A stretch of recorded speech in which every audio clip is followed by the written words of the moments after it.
Join me for some tax planning where we break into jail. Hi, this is financial planner Sean Mullaney. Let's discuss. So you might be thinking about, hey, I want to be a rental real estate investor. How should I structure that so as to optimize my tax situation, right? Well, let's think about what happens when we own real estate in our own name, right? It shows up on our own tax return. There's something really cool that happens, and it's called depreciation. Okay, so yeah, you collect rental income and that's taxable and nobody wants to pay tax, right? But you get a phantom tax deduction, right? So think about the basis in that real estate, the basis that's attributable to the building itself. If it's residential real estate, gets to be deducted in a straight line fashion over 27.5 years. It's called depreciation. And so what it's doing is it's creating a deduction for that basis. That basis goes to work immediately for the owner of the rental real estate in a way that's very different than if you own a mutual fund, right? Generally speaking, that basis lies dormant.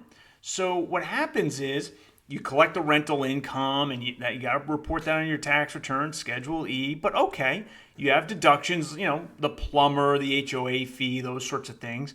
But then you also get this phantom tax deduction. You don't pay additional money every year for the depreciation deduction. Now, yes, you write down your basis, but that basis is now working immediately for you over 27.5 years to shelter some, and in some cases, if you combine it with the other deductions, maybe all of that rental income from taxation, right? It's a great structure, and it means that for those who want to invest in rental real estate, particularly residential rental real estate, that can be very tax efficient. Doesn't mean it's for everybody. I'm not giving anybody investment advice, but from a tax perspective, that's really a rational thing to do if everything else is equal, and you got to look at the entirety of the investment picture. But from a tax perspective, it can be pretty attractive.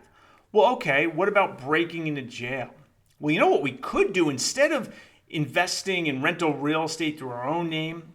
Maybe we put that in a retirement account, right? We have a traditional 401k, maybe it's a traditional IRA, something like that.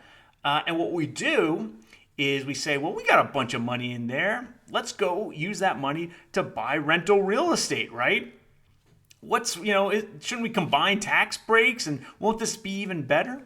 Well, it turns out you're sort of breaking into jail if you do that in some ways, right? Because here's what's going on. If you get rental real estate inside a traditional retirement account, when that money is distributed out to you, it's fully taxable. There's no tax deduction that shelters it, and you've parked that depreciable basis, that basis that's creating this tax deduction on your tax return, you parked it in a 401k or an IRA. It's useless, right? So you're breaking into jail. You're saying, hey, IRS, I've got this juicy tax deduction that I could be putting on my tax return. Nah, we'll park it in a 401k, and don't worry, IRS, I'll never use that to take a tax deduction. You cannot deduct depreciation against your own personal income taxes when the residential real estate is inside the 401k or inside an IRA. So parking rental real estate in a 401k or an IRA is sort of like breaking into jail.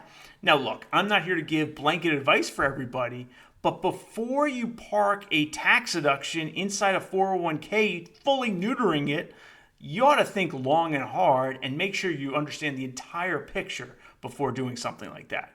Hope you enjoyed this video. If you did, please smash that like button and subscribe to my channel. I'll see you next time.